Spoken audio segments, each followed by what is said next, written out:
understanding your electricity bill, no? Sa akin medyo mas personal ito because everyone has, I suppose, an electricity bill. This is my electricity bill. And as you can see, ito, May 14 to June 13, 10,000, and I'm showing how the bill was computed, no? Very important to know how the breakdown of cost to the consumer is calculated. So how important is it to have a cheaper source of power? Yan kanina yung pinag-uusapan natin, ano?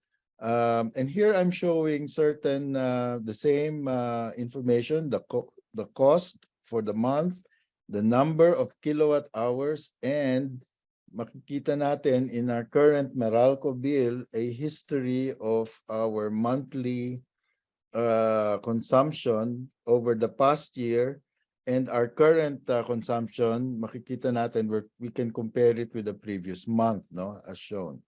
Of course, I know that not everyone here is a Meralco customer. Some are from other distribution utilities. We'll talk about a specific case also later on. But as you can see in this bill, my average rate, this was for June 2022, last year, 1170, medyo mataas, di ba? And we can see that my generation cost was 5,687.29 out of the over 10,000 peso bill. More than half, 55%, as shown earlier by Jeff, is due to the generation cost. Of course, may distribution cost. It is the second highest component of my electricity bill. Now, if we compare that with typical bills, Meralco would publish this at a certain consumption. What would be your rate? So as we can see, medyo consistent, no? I'm paying 10,118. I'm sort of near the 900 kilowatt hour consumption, no? And as stated earlier, 1170 yung rate ko, no? So here, we can see generation cost 56%, distribution cost 18%. The dominance of the generation cost points to generation cost as the main factor we should watch out for, no? Pag tiningnan natin yung bill natin sa Meralco, makikita natin na, for example, my generation charge for that month was 6.559. Now, how was this generation rate computed? No? And probably this is, I would call, the most important slide. This is the breakdown of generation charges of Meralco. They publish it every month. And in this particular case, makikita natin that yung 6.559 dito galing, no, from this generation cost breakdown that is published every month by Meralco. Now, tingnan natin. Coal power plants. Quezon Power, 8.0253. San Buenaventura, 9.4482. Napakataas.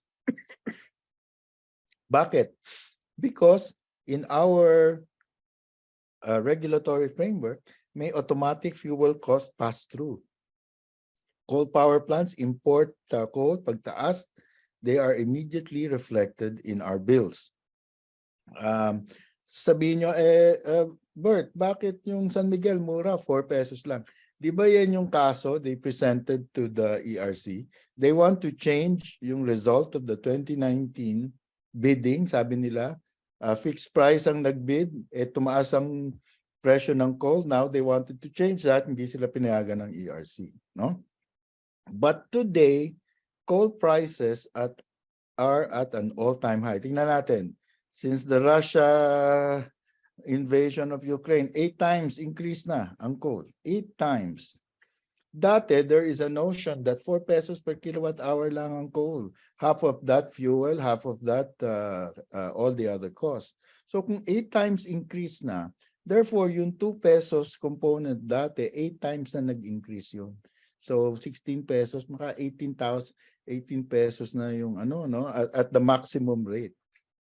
Of course, ngayon medyo bumaba. Pero as you can see, still much higher than it was before. Now, tingnan natin. What's the cost of the major distribution utilities? Coal generation cost. Tingnan natin, ano? Today, Meralco, Beco, and Davao Light, I would say just eyeballing this, between 8.5 to 12 pesos per kilowatt hour. 8.5 generation cost only itong mga ito, no? It used to be, say, prior to the pandemic, mga January 2020, mga between 5 and 6 pesos per kilowatt hour lang ito. So doble. Now, let's take a look at Meralco. Here, I'm showing a chart. The blue shows the gas component of the Meralco power mix. The gray is coal. The blue line is the Meralco gas cost. The gray line, dark gray line, is the Meralco coal cost, and yung blended generation rate is the orange line. Makikita natin, just eyeballing it, clearly, mas mahal yung coal kesa sa gas, di ba? In fact, coal, as we can see here, in January, it's over 8 pesos. Gas is around 6 pesos. The average is blended rate is 7 pesos. No? What we don't see here is, earlier, sabi ni Jeff, ang liit-liit ng renewable sa Luzon. Notice, Meralco, which is the biggest distribution utility, halos walang renewable. In fact, pag tinignan natin yung cost kanina, yung hydro lang ang renewable, 1.2% of total kilowatt hours purchased yung hydro. So Meralco, our biggest utility, is dependent on gas and coal, no? Meaning very exposed siya sa international fossil fuel prices. No? Let's look at VECO, Visayan Electric. Medyo magulo. I'm highlighting 3 sources here. Blue, coal, green, geothermal, and yellow, WESM. Makikita natin, if you look at the green line, that's just about the cost of geothermal. Medyo steady. But look at coal, medyo malikot, increasing since January 2021. And WESM talagang goes up and down violently depending on supply-demand yan. Ano? But what we can see is, starting July 2022, wala nang geothermal yung VECO, Visayan Electric. And in fact, ang lumalabas, mas marami nang binibili nila from WESM, which means that very exposed yung customers of Visayan Electric. No? Very clear again. Let's look at Davao. And here I'm highlighting. Si Davao, yung blue, that's the hydro share in their power mix. And gray, coal.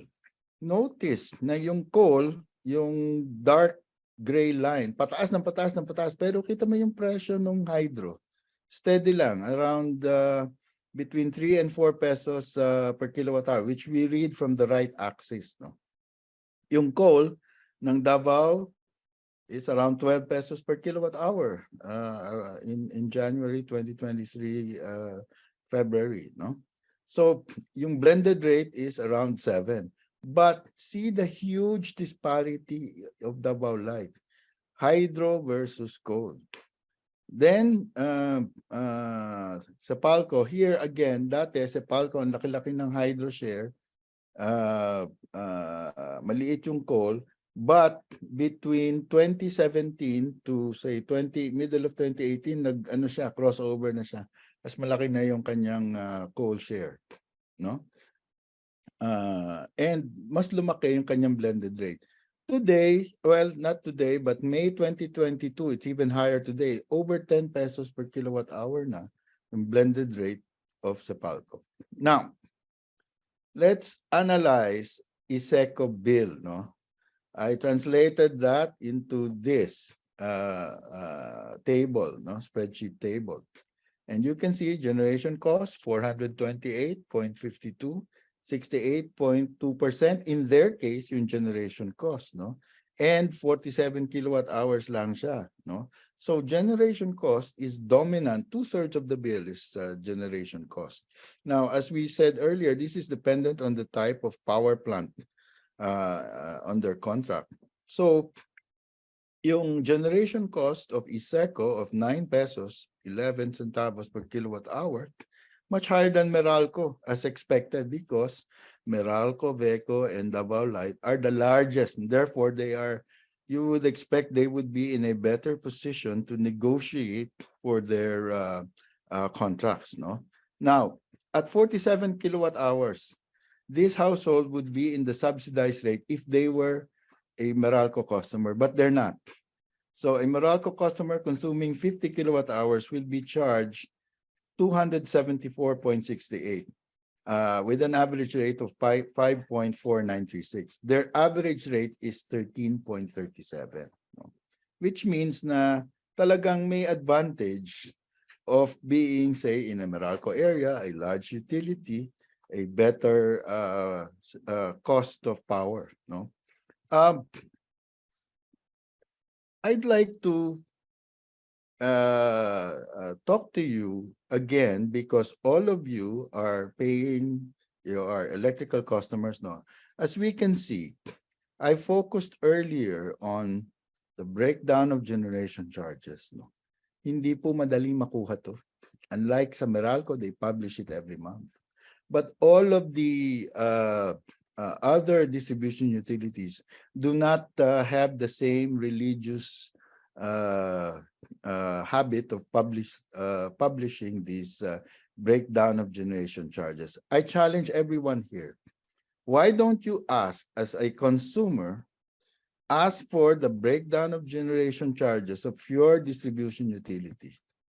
Tingnan nyo if you can understand magkano binabayad ng mga distribution utilities ninyo to their power suppliers. I would make certain bold predictions. One, they are probably buying from coal power plants. Kasi nga sabi ni Jeff, more than 50% ang share ng coal generation. Number two, I am predicting that their cost today is close to 12 pesos per kilowatt hour. That's the reason why we are paying these costs, high electricity costs. What are we to do as consumers? First thing is, siguro, let's get the numbers right. Let's get these breakdowns of generation charges from our utilities. And siguro, let's have an entity. I think ICSC would be willing.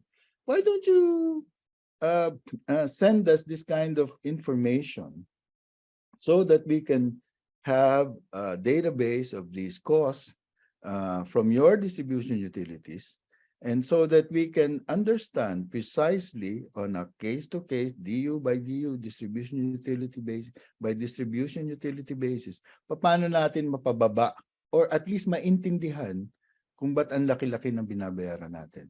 In the end, I think that the way to start is find out exactly how much we are paying, why we are paying so much, by understanding who are the suppliers of electricity of our distribution utilities. So I'd like to end on that note.